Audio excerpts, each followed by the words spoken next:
Good afternoon, everyone, and welcome to Tea Time with Miss Liz. It's afternoon tea with Miss Liz. And today in the studio, I am joined with Janna Helshtein. And she, Helshtein? Helshtein. Helshtein. I'm going to learn a little bit of Hebrew today. This woman is truly incredible. I can't wait to hear her story and all the incredible things that she wants to share with all of us today during tea time. So I'm just going to share a little bit on her bio. I'm not going to read all of her bio, so if you'd like to check her bio, check out her tea time on Miss Liz's page. I'm just going to do a little mini bio read, and then she's going to get right into it and share her amazing story with us today. Janna Helshtein, right? Helshtein? She's gonna get me to say it right by the end of the show. She's 54, married, and a mother of 2 boys. One just joined the Army, which makes her a worried mom. Throughout her adult life, she's changed professions many times. After graduating with a BA in English, Literature, and Teaching at Haifa University and a year of teaching English, she was drawn to the makeup artist profession in movies and theater. Then an instructor at the Jewish agency working with children overseas and teenagers who came to get to know Israel, to a translator in an international company, head office and logistics at several other companies, a massage therapist and healer, volunteering for various projects in between. There was one constant: the love for family history. The intense boost for my research was actually from a very naive question from my eldest son after we spent 2 years in the USA. At a welcome back dinner, my son, who was only 3 years old, pointed at my brother and asked, "Mommy, who's that?" I have no explanation for the knot I felt in my stomach and the realization that if he doesn't know where he is coming from, how would he know where to go? And I'm going to leave the rest, and you can check out her bio on Miss Liz's Tea Time. And Janna, thank you so much for joining me today on Tea Time. I am excited to hear all the incredible things you're going to share with us today. So welcome, Janna. Thank you for having me. I'm just as excited because I kept watching your Tea Times and listening to the amazing people that you hosted, and when you approached me, and I'm like, I felt kind of, who am I among those amazing people that you hosted? I can't believe you reached out to me. So I'm really honored, and I'm really happy to spend my teacup with you. Me too. We got cups of tea today. We're both drinking tea. That's a once in a lifetime. Yeah. I was actually, I have a set that I was given by my in-laws. That is an English set, very rare one. They were given, I think they received it as a present when they got married in South Africa. And that was over 60 years ago. Oh, wow. It's an amazing English set. Actually 2 of them, and one is called the Rainbow. I mean, if you look it up, it's like really rare. And I was actually thinking of digging it up because, it's all packed nicely in some cupboard. And I'm thinking, oh, my God, that would be amazing if I could just, take out one of those teacups. And they're like really refined English teacups. Oh, I love teacups. I have over 500 teacups, and I still want more. So if anybody wants to give me teacups, I love the history of the teacup, who drinks from it, where it came from, who passed it down. It's almost like what you do with DNA, right? Sort of, yeah. It's I think if we go back to how it all started, and to go back to this story that you told about my son, I mean, once in a while I would always stop and ask my grandmother, all kinds of stories, and you hear family gossip, and up to a certain age you just regard it as family gossip, and who did what and who went where and how things came about, but you don't really research as to whether it's true or not. You just take it as it is because you're a kid, and you just accept everything as you're given. Yeah. And so, as time went by, we spent about 2 years in the States. And when we left, my son was 1.5 years. So by the time we came back, he was 3.5. And it's not an age where you remember neither people nor places. Well, most people, I would assume. And so when we came back, it was sort of like a get-together that my mum did for us, sort of like a welcome dinner. And my son points at my brother and tags me on my, pulls my shirt, and he says, "Mommy, who's that?" And like I told you before, I mean, the knot that I felt in my stomach, it was just unexplainable, because it was such a naive question, but it kind of, shook me to, because I take my parents, not anymore, but I used to take my parents and my brother for granted. They've always been there. They always will be. And it just made me think, nobody's always going to be there. Not even me, as immortal as I might feel.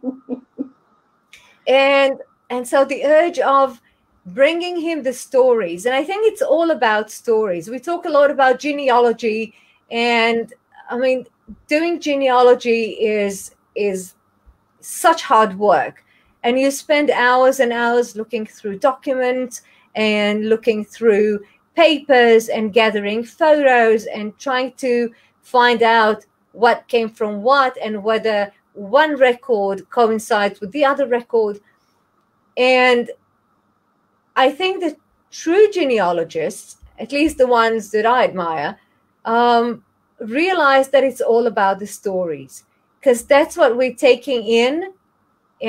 That's what shapes us as people. It's not the number of people we have on our family tree. It's the stories of those people and what they did and what they sacrificed for us to be here. And so I started researching my own family, and I found out amazing things. I'm really regretful that I wasn't as vigorous about it as I am today. And so I think I missed out a lot when my grandmother was still alive. But I did manage to sit down with her and write down, because they were nine children. And after the Holocaust, only 3 survived. Oh, wow. And so I managed to sit down with her and write the names of the people, the names of her siblings. So, things that I wouldn't have been able to know if it wasn't for her telling me about it. Yeah, and that's something that when we talked, I got to know you a little bit more before we even set up the tea time, was knowing our families, right? The history, who our cousins were, the names, where we come from, where we get our strength, where we get these traits that we are like, where does this come from? Why do I like this? Like, and when we talked, I was like, oh my goodness, like this woman, I need to get her on, because since I was a little girl, I've always kept track of all of my cousins, the last names. Oh, this cousin's related to this cousin and this cousin. And there's actually one lady who I had on Tea Time who we actually think we might be related. We're still trying to find out. Yeah. And when she came on Tea Time, she's like, oh my God, you look like me. And I'm like, oh my God, you look like me. I'm like, so we're looking into it, and we're trying to see. And I am actually related to the Bouchers. So she was one of my tea guests, and we're looking into that. So my great grandmother was a Boucher. So yeah, it's amazing how small the world is, right? It is, definitely. And I think it's really important, because it gives us, I mean, when we look back, we don't want to find a void. We want to see the tribe. In this modern time, when we talk about it takes a tribe to raise a child, it kind of faded away, because, we don't live in a tribe. And so in a way, I'm sort of bringing this tribe into our lives by telling their stories and by following the people, trying to find out where they went and why they left. One of the things I can tell you about that I did it was a few years ago, just before the Holocaust Day. There was once in a year, there's a Holocaust memorial in Israel. And it's a day that is noticed in all of Israel. In the morning, you have the sirens going and people are standing still for a whole minute. And it's very emotional. Now, we study about the Holocaust in school from kindergarten. I mean, a lot. And I think at some point, schools just lose it. They don't. When kids, it's so repetitive, and kids need, or teenagers, they need to be connected to something. They need to feel. And so what I did, I looked at the family tree that I had, and then I was looking. Now, in a family tree, you have, each person has got his own profile where you can add either photos or all the information, the bio, documents, whatever you have about that person. And you have his date of birth and date of death and the cause of death. And so I started following all the people who died or were murdered in the Holocaust. And so what I did, I took out all the profiles of all the people, both on my side and my partner's side, all the people that were murdered during the Holocaust. Under each profile, some of them have, well, of course, some of them, the more recent ones, or, recent relatively. So some of them have, the photos of those people.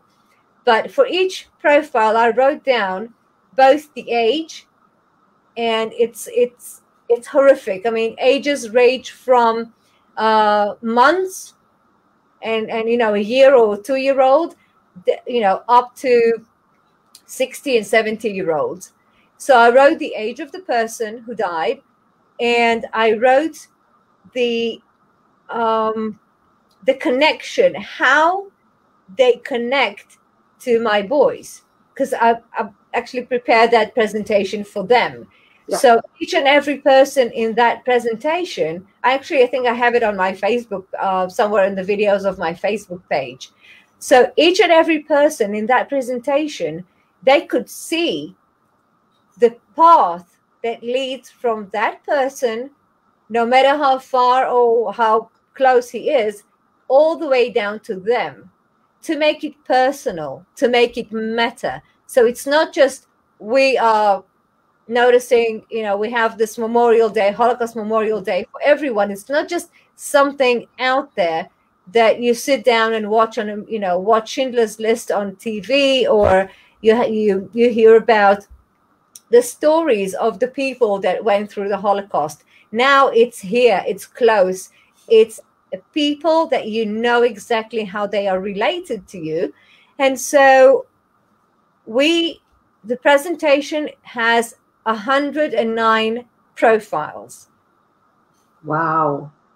And I don't think I even realized how many until I made that presentation.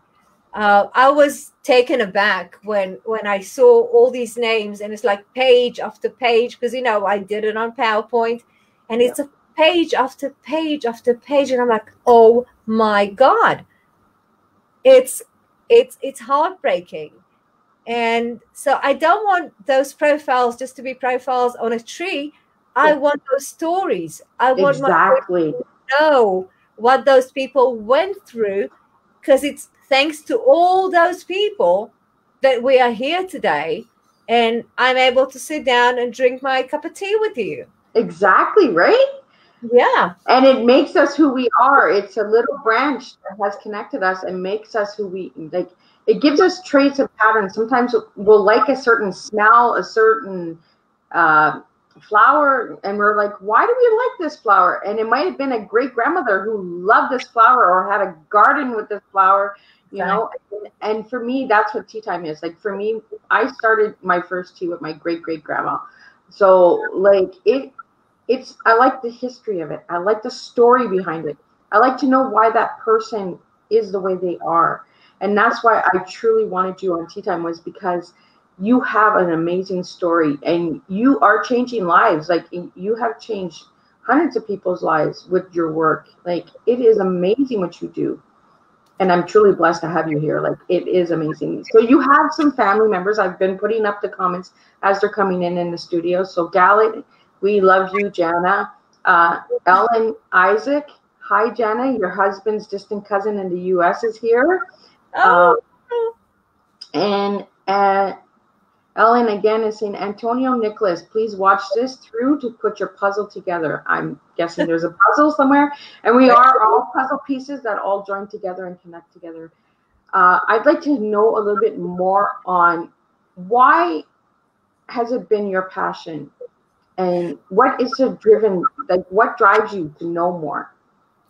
I think it started with the small things that you find out about your family, or you realize that you've never known, and you get to a point where you say, oh my God, I've heard that story all my life, but I've never noticed the details. I've never noticed the, how intrigued things might be, and how our memory kind of chooses what to remember and what not to remember. And you see it a lot with older people. When you talk about something and then they don't really talk about it, or they just kind of brush over it. Yeah.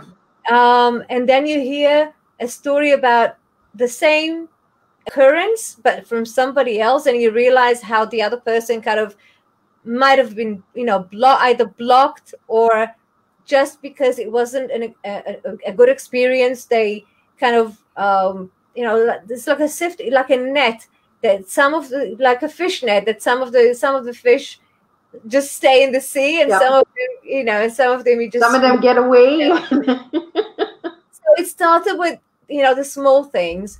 And then one of the things that I'm really proud of is, and that's a lecture that it's a story I'm telling, is about my father and his, my father's biological mother died when he was 3 weeks old, and he never got to know her or anything about her. And I was privileged. I mean, I was lucky. I was privileged. I was everything together. I truly, with all my heart, cannot attribute it to myself alone. It was all the circumstances came together to help me be so lucky as to reconnect him with his biological mother's family, who he never knew. And my God, they are amazing family. And they received my father like the long lost son, as if they were just, waiting there for him to arrive. And I couldn't have wished for a better family. I mean, really, because when you think about family that you don't know, or you reconnect with, you never know who you're going to come across. Especially when, my father I'm 54 and my father is 73. So he was very young when he had me. So many years later, almost 70 years later, to kind of, knock on the door of somebody else that a complete stranger up until that moment, and say, we're family, and we're close family. Because, we're talking about we found his uncle and cousins, first cousins. And so, you never know who's going to be on the other side. And we were incredibly lucky. We have the most amazing family. I mean, just amazing people. And that was, for me, it was kind of, there was a sort of tingling all over my body when that happened, and when my dad went over to the United States and to spend time with them. I've never seen my father as happy as he was when he came back, or when he sent me photos. And my dad is not the melancholy type. I mean, he's a very content man with his life.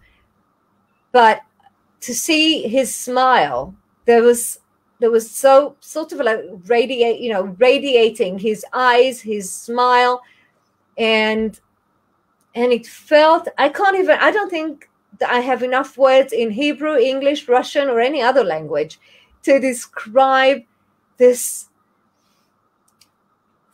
feeling, like, you have so much joy in you that you think you're going to burst. Yeah. That was my state of, my state of mind, my physical state. I just couldn't content it. And I felt like this is what I was meant to do. I mean, this is how I want to feel all the time. And it was sort of like getting addicted to, we were talking about smoking, but in a way, this is sort of an addiction as well, like athlete to adrenaline. I guess it's some sort of the same adrenaline that rushes through when you get to be in such a God-given position of reuniting people. And that led me to, I started a bit earlier researching and for my spouse's biological parents, and because he was adopted. Yep. And the start was kind of, get along. Yes, we're trying to, so what we're going to do and how we're going to do it. But that experience with my father just gave it, like putting a mint in a Coke bottle.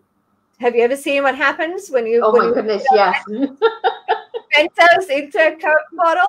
So that was the cathartic feeling that I got, and again we started, and then that was the time where I was introduced to DNA, because up until that point DNA was for me something from another world.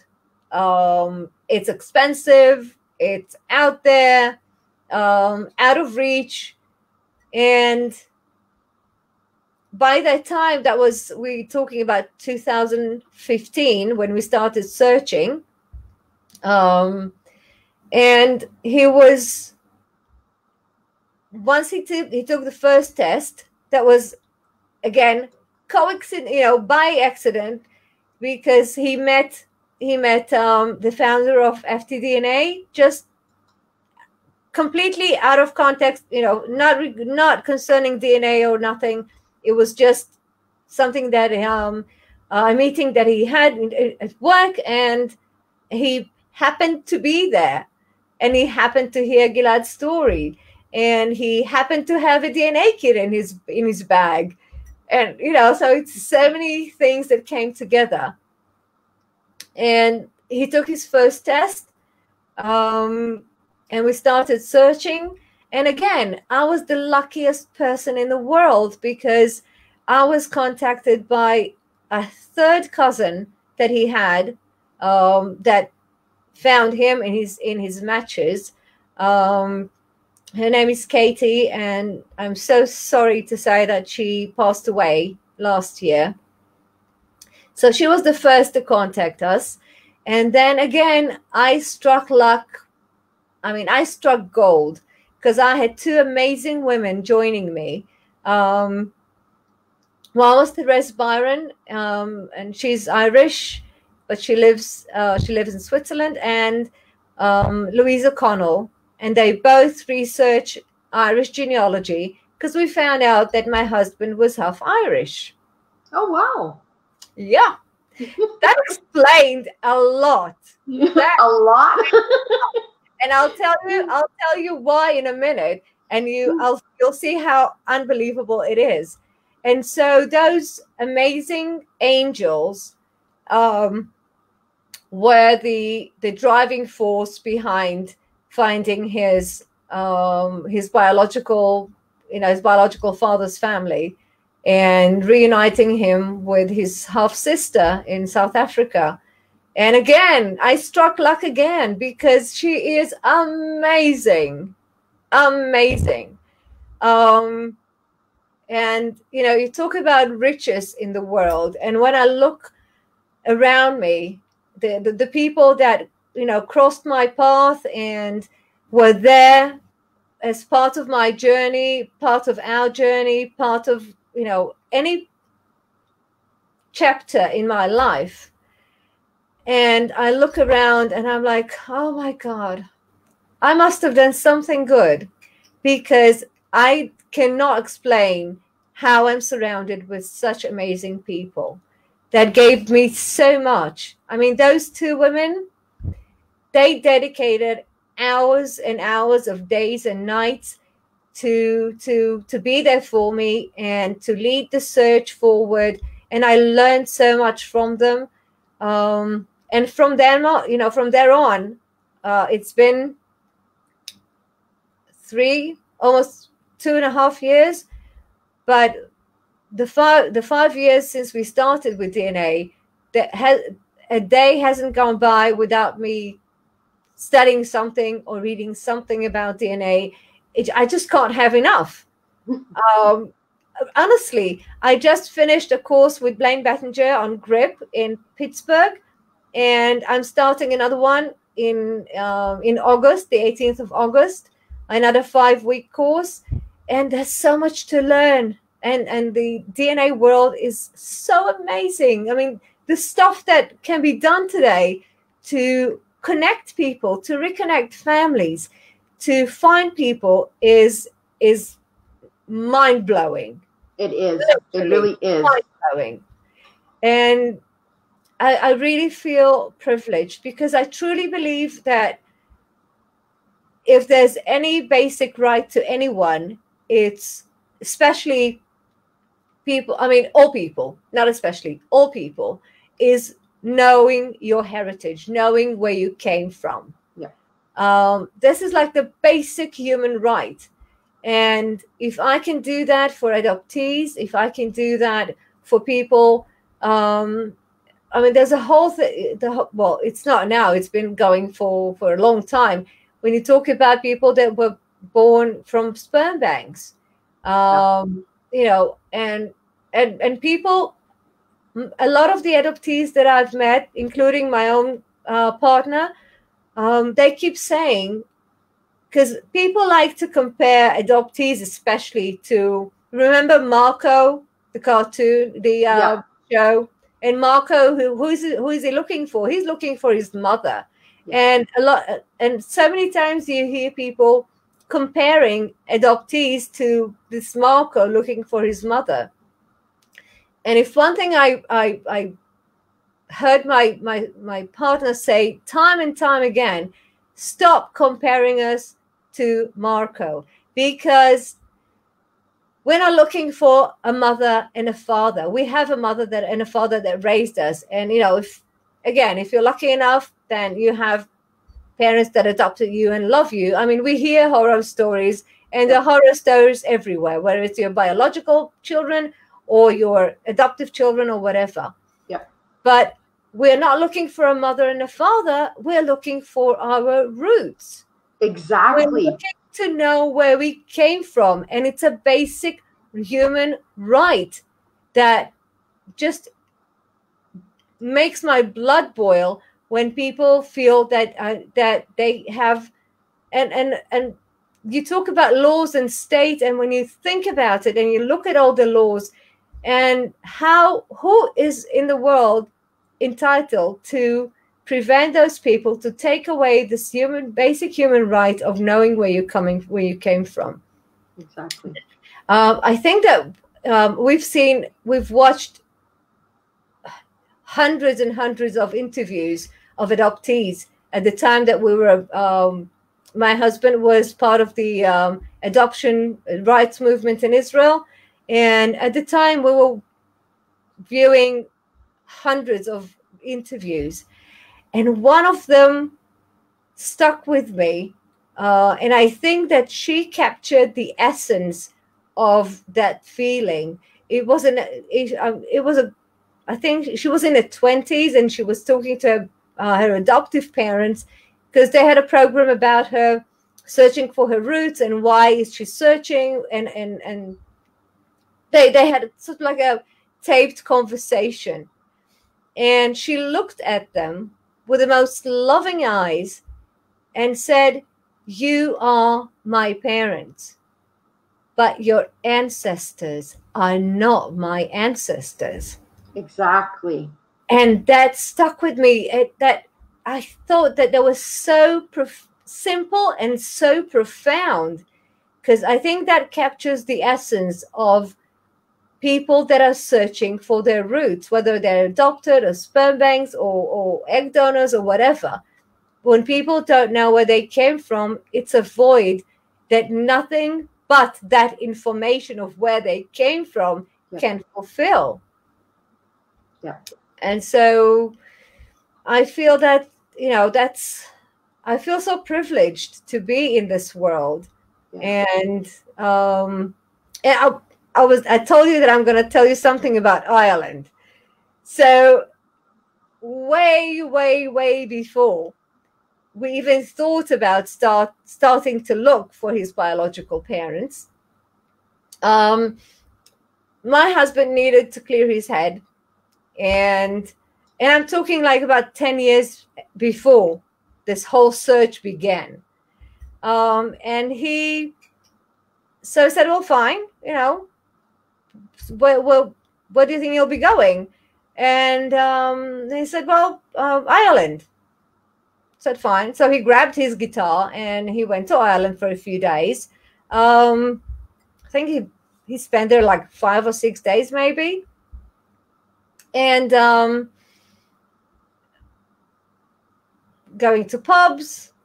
But of course, if you're in London, you go to a pub. Yep. I love this song where wherever you go around the world, you'll find an Irish pub. It's a beautiful song. And I'll have to look for that one. Oh, yeah, it's amazing. I mean, it's got the rhythm to die for. And the song says, wherever you go around the world, you'll find an Irish pub. And he was, just sitting there in the parks and playing his guitar. The funny thing is that he was just playing for himself, and then people started dropping money in his guitar case. So anyway, he cleared his head and he came back. And what's the first thing that you ask someone when he comes back? Well, how was your trip, right? And he looks at me, and up to this point, we haven't seen the whole world, but we've been around. And he looks at me and he says, "It felt like home." And at the time, it sounded like a very strange thing to say, because we've been in Europe. I mean, we've been to the States, and never has he ever said anything like that before. And that's all he had to say. It just felt like home. And he said that if it wasn't, I had moments, he said, where I actually thought of, what if I don't go back? That's how connected he felt. Oh, wow. To the ground he was walking on. To 10 years later, find out that he's half Irish. Wow. Like, how amazing is that? And people can't even say, well, you kind of twist the story to fit. No, it was about 10 years before we even started searching. And it gives me goosebumps even today, to this day, because I think that's the power. That's the power of genetics. That's the power of DNA. And I really believe it has so much more than just the biology of it. Yeah. There is so much more. There's emotion and our body's memory. And each to his belief, but I truly believe that the things that we come into this world with, we are not a blank slate. We carry stuff with us that, we have the rest of our lives to try and find out why we came into this world with these either traits or memories. So we have the rest of our lives here on earth to find out why, or what's the purpose of what we have. But I just find it like so fascinating and mind-blowing that I just want to know more and more all the time. It's like, add more sugar. Come on, give me more sugar, right? It's like added to the story. Like, I want to know why they went here, why they traveled here, why they married that person, or why they left that person. Like, I want to know the story behind it all. I'm very curious. My mind is very curious. I get into it. Like I said, like, I've done some research on ancestry for my family. I've gone all the way back to 1716 and found a lot of incredible people that I'm like, okay, this is where I get this from. Okay, now this makes sense. Because I'll look at like my grandma or my mom or my dad and I'm like, I don't get that from you. Where do I get that from? And then as I was looking back on ancestry and I found distant cousins and aunts and uncles, okay, this is where I get it from. Yep. And this is why I like this, and this is why I like this flavor or this flower so much. Because I'll always ask my mom or my grandmother before she passed, why do I like that flower so much? Why do I love the forget-me-not so much?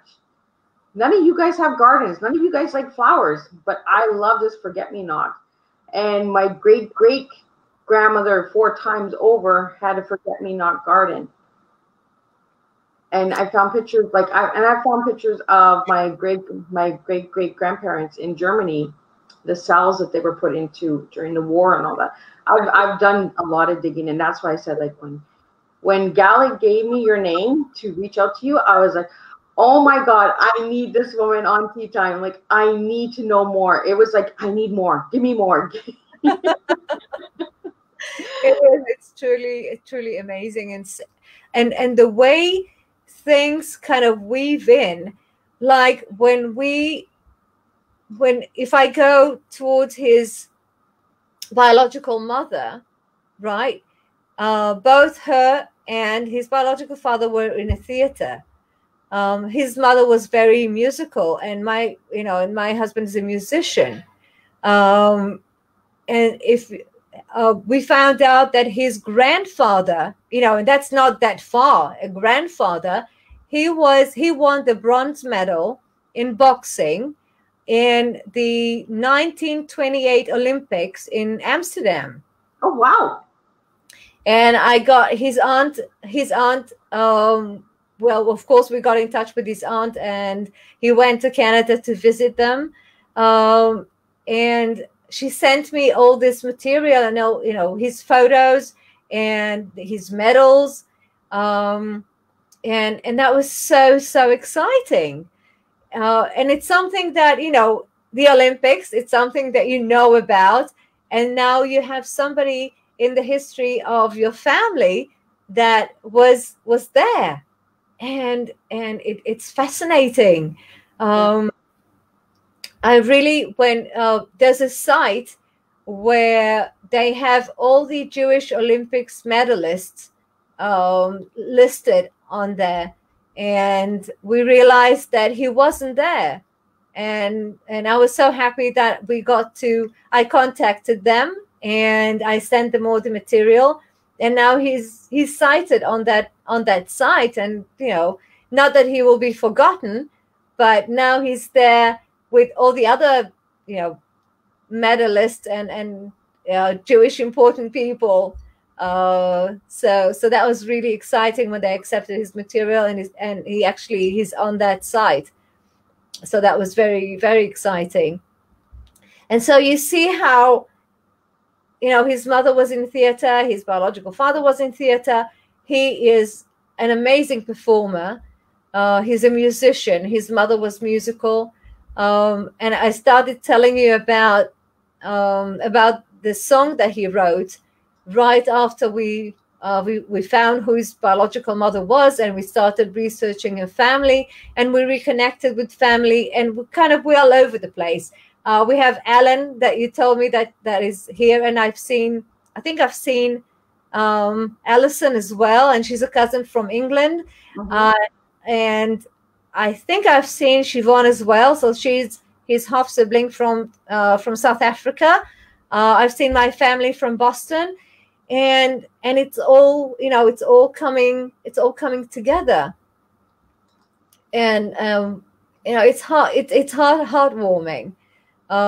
So right after we found who his biological mother was, and we started collecting stories about her and how her life went, and right after we found who she was, before we even knew her story, before we had the chance of hearing her about her and how she came to give him away, he wrote a song about her, and it's called Holes in the Water.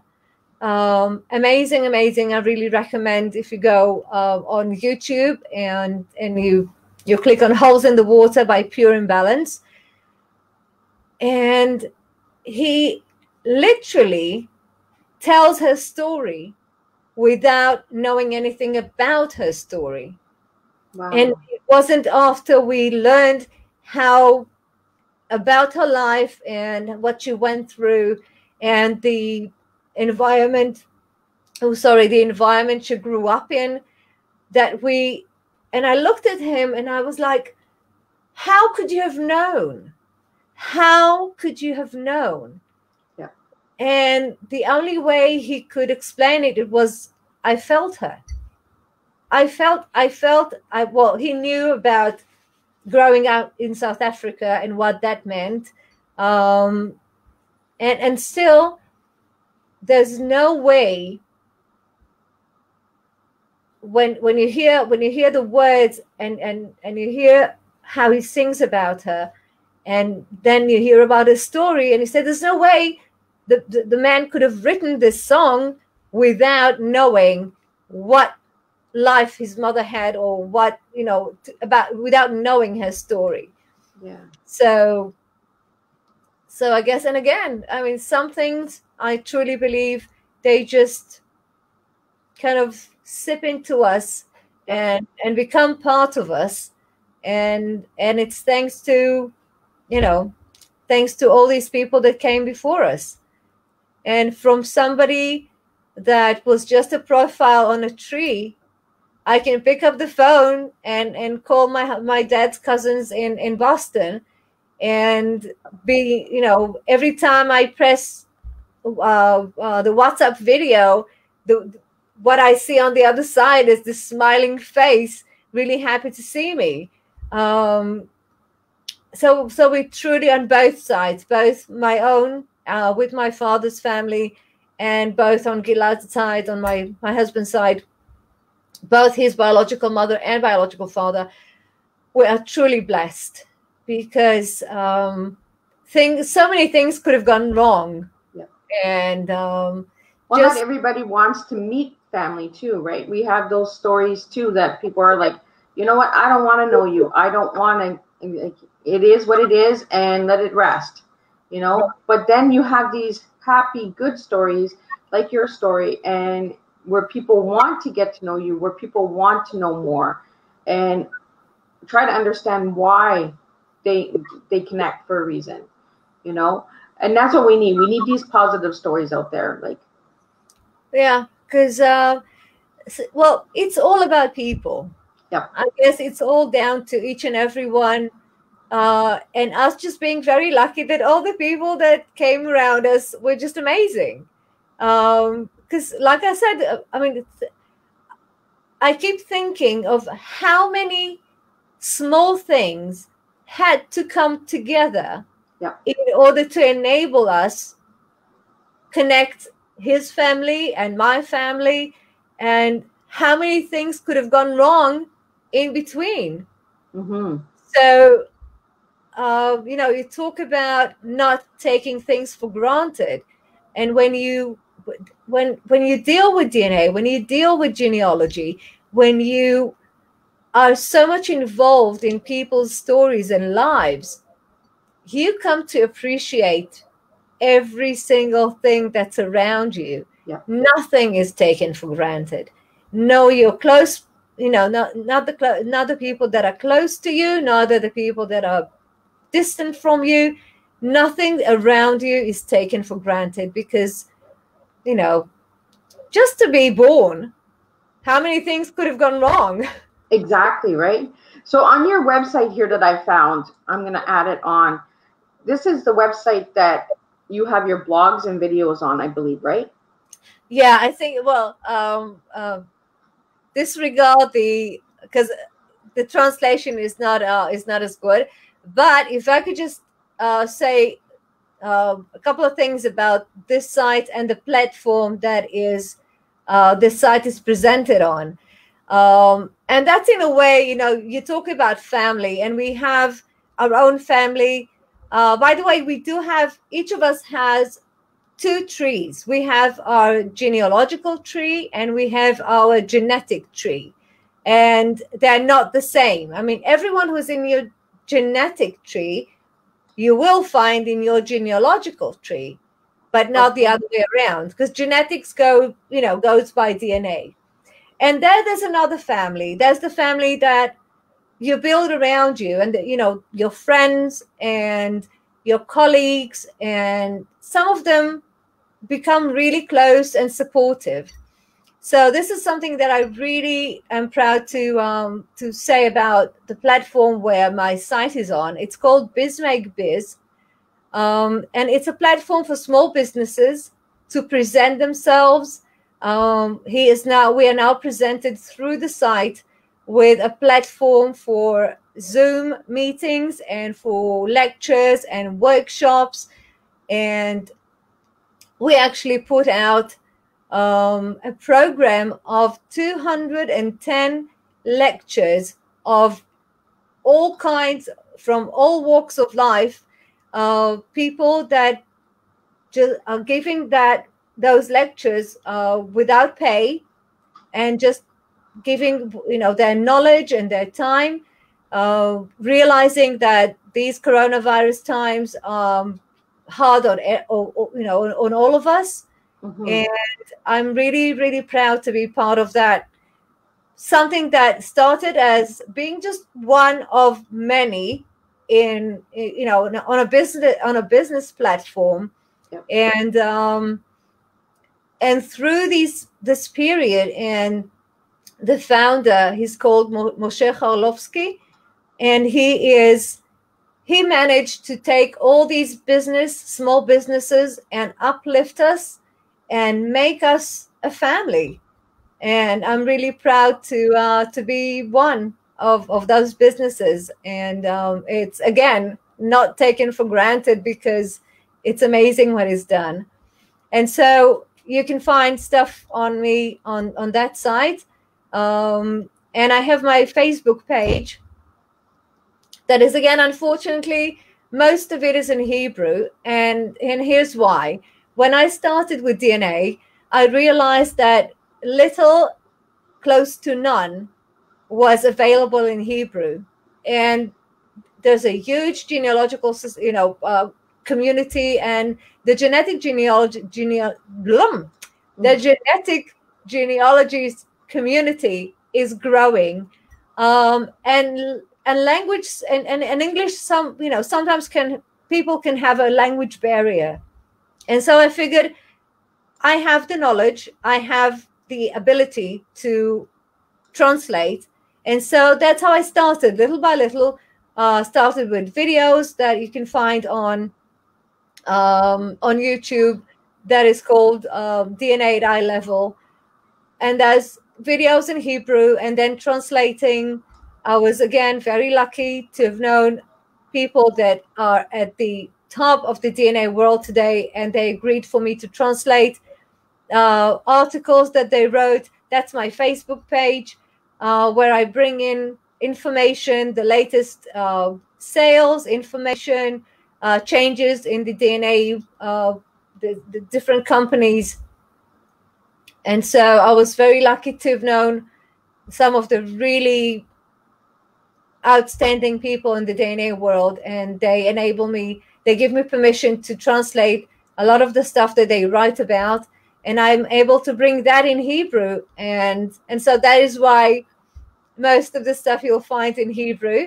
And that is why I'm so happy to have, you know, besides meeting you, and I was excited way before this, you know, this evening, that, you know, I can bring my English speaking family together as well, to be part of something that I'm part of, and understanding me.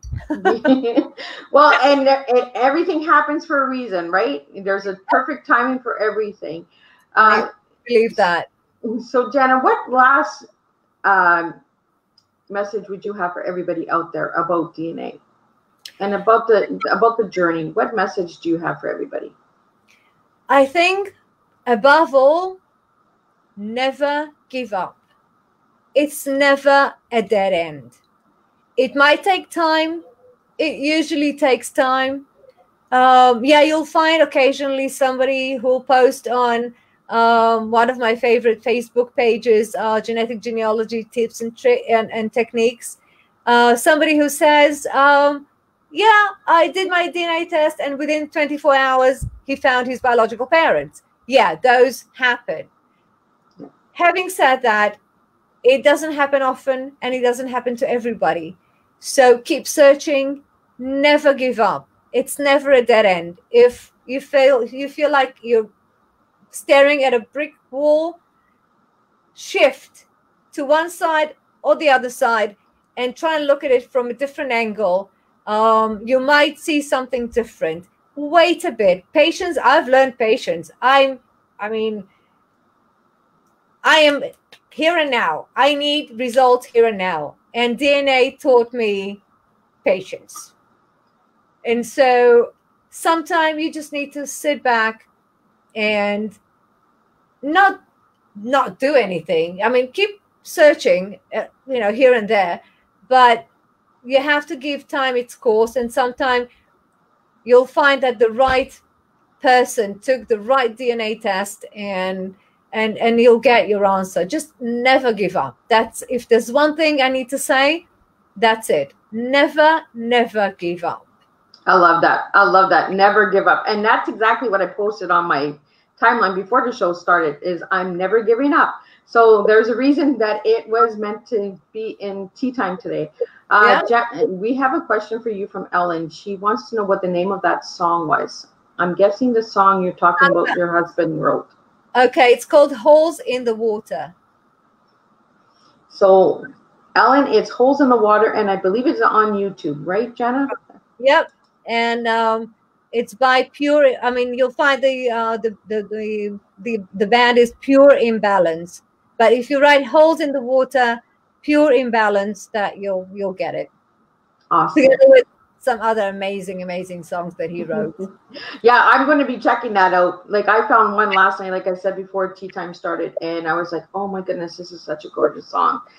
So once again, Janna, I would love to thank you for joining me today and coming into the studio.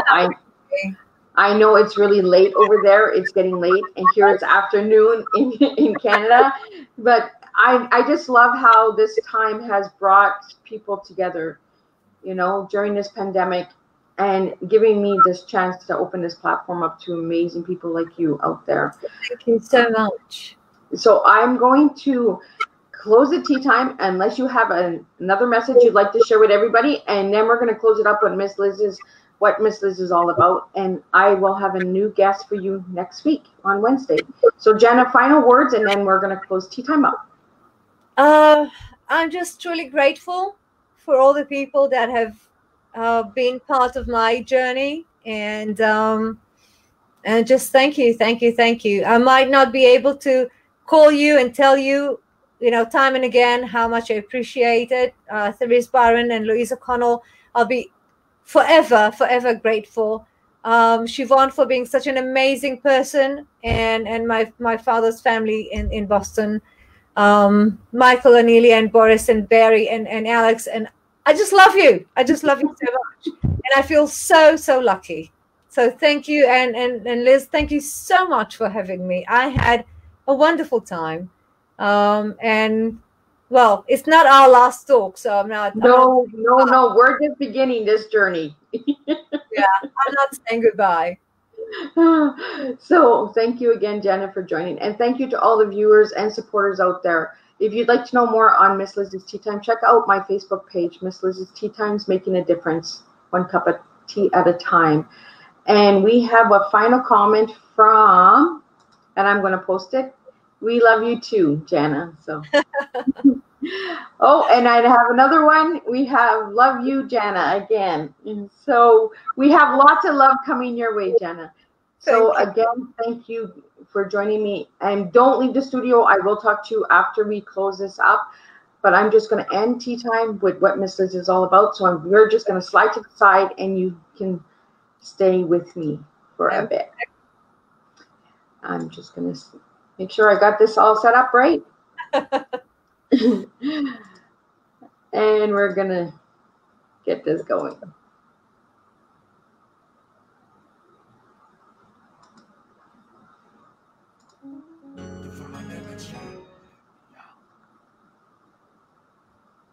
Miss Liz, tea time, yeah, making a difference, one cup at a time, tea time, yeah, Miss Liz, tea time, yeah, making a difference, one cup at a time, tea time, yeah. So be sure to grab your tea, grab a seat, and tune in to Miss Liz, tea time. Making a difference, one cup at a time.